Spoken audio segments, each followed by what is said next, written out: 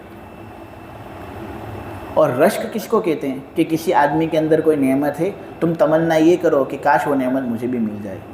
تو یہاں پر اللہ کے رسول کہہ رہے ہیں کہ یہ رشک کرو۔ اب تم شاید اشکال کرو گے کہ تو رشک ہی کہہ دیتے ہیں نا، لا غبطہ الا فی اثنین، یہ کہہ دیتے ہیں حسد کا لفظ کا ہے، اس لیے کہ انسان بڑے ٹیڑھے ہوتے ہیں۔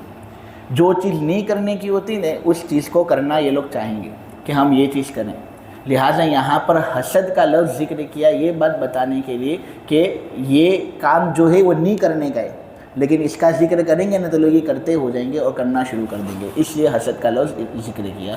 خیر، اللہ تبارک و تعالیٰ کہنے کو قبول فرمائے، سننے کو قبول فرمائے، عمل کی توفیق عطا فرمائے۔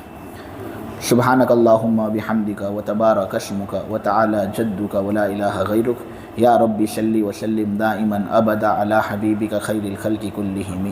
اے اللہ ہمارے گناہوں کو معاف فرما دے، مولا ہماری خطاؤں سے درگزر فرما دے۔ یہ جو سورہ تغابن کی تفسیر ہوئی اے اللہ اس کو تو قبول فرما، اس میں جو غلطیاں ہوئی اے اللہ اس کو معاف فرما، اے اللہ اس کا اثر خیر لوگوں پر مرتب فرما، قرآن کے انوارات سے اے اللہ ہم کو فائدہ اٹھانے والا بنا دے، مولا کریم قرآن پر عمل کرنے والا ہمیں بنا دے، مولا کریم سنت کی پیروی ہماری زندگی کے اندر ڈال دے۔ اے اللہ دنیا آخرت دونوں جگہوں میں ہمیں عزت سے سرفراز فرما، ذلتی سے اللہ ہماری پوری پوری حفاظت فرما، قیامت کا یقین دل کے اندر رکھنے والا ہمیں بنا دے۔ اے اللہ قیامت کے دن ذلتی سے تو ہماری پوری پوری حفاظت فرمانا، مولا کریم تقدیر پر جس طرح ایمان رکھنے کا حق ہے اس طرح ایمان رکھنے والا ہمیں بنا دے، تقدیر کے اندر افراد تفریط سے تو ہماری پوری پوری حفاظت فرما۔ جو لوگ مجلس کے اندر ہیں اے اللہ اے اللہ اے اللہ قرآن کے مخصوص علم سے ان کو سرفراز فرما، ان کی جو حاجتیں ہیں اے اللہ اس کو پورا فرما، مولا کریم دل سے جو بھی باتیں نکلی ہوں اے اللہ اس کو قبول فرما، اور اے اللہ سورہ تغابن کی جو تفسیر آج پوری ہوئی ہے اس کو بھی تو قبول فرما، قبول بمعنی اصابت بھی اور قبول بمعنی رضا بھی۔ وصلی اللہ تعالی علی خیر خلقہ محمد وعلی آلہ وصحبہ اجمعین برحمتک یا ارحم الراحمین۔